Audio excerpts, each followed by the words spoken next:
Cela fait 150 ans qu'il veille, fier, dressé face à l'océan. Le phare des baleines guide aujourd'hui encore les navires qui croisent au large. Un allié précieux, indispensable même pour les marins. Avant sa construction jusqu'à la fin du XVIIe siècle, le secteur constituait l'une des plus grandes zones de naufrage du pays. L'histoire du Grand Phare des Baleines commence en 1854 quand il a été mis en service, le 15 janvier, c'est la première fois qu'il a été mis en service.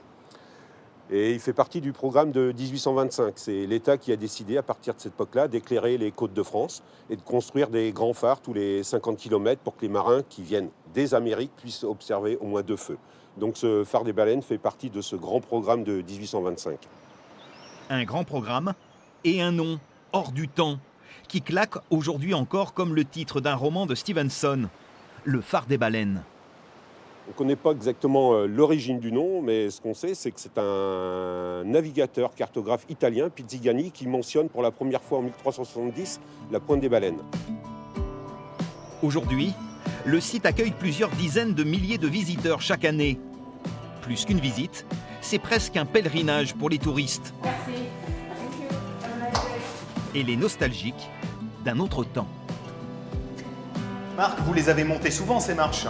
Oh là là, pendant 20 ans, 2 fois par jour, quand tout allait bien. Le pas est assuré, et pour cause. Marc Reynaud est le tout dernier gardien du phare. Après y avoir travaillé durant 20 ans, il a pris sa retraite en 2001. Le phare des baleines, il le connaît comme sa poche. Donc vous n'avez jamais dormi ici, vous? J'ai jamais si.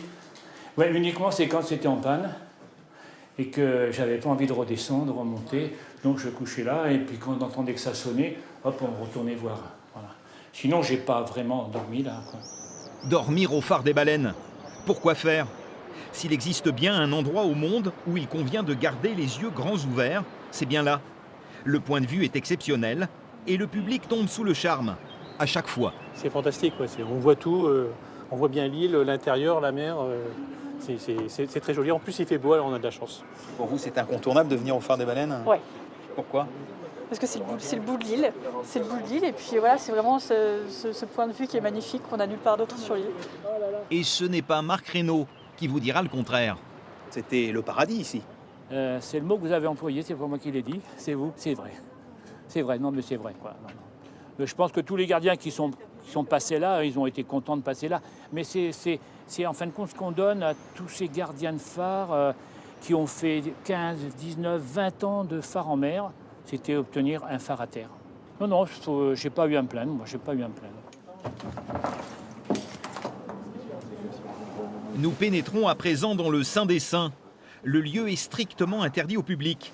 Il abrite la lanterne du phare, le cœur de l'édifice. On avait 2 lampes de 3000 watts, c'était énorme, mais maintenant elles doivent faire, je sais pas, peut-être 300 watts. Elles sont grandes comme un gros cigare, voilà. Et ces lampes, on les changeait tous les 1000 heures. Il fallait nettoyer aussi, on voit, c'est super... Voilà, alors l'optique, là, il est peut-être un peu moins nettoyé que dans le temps.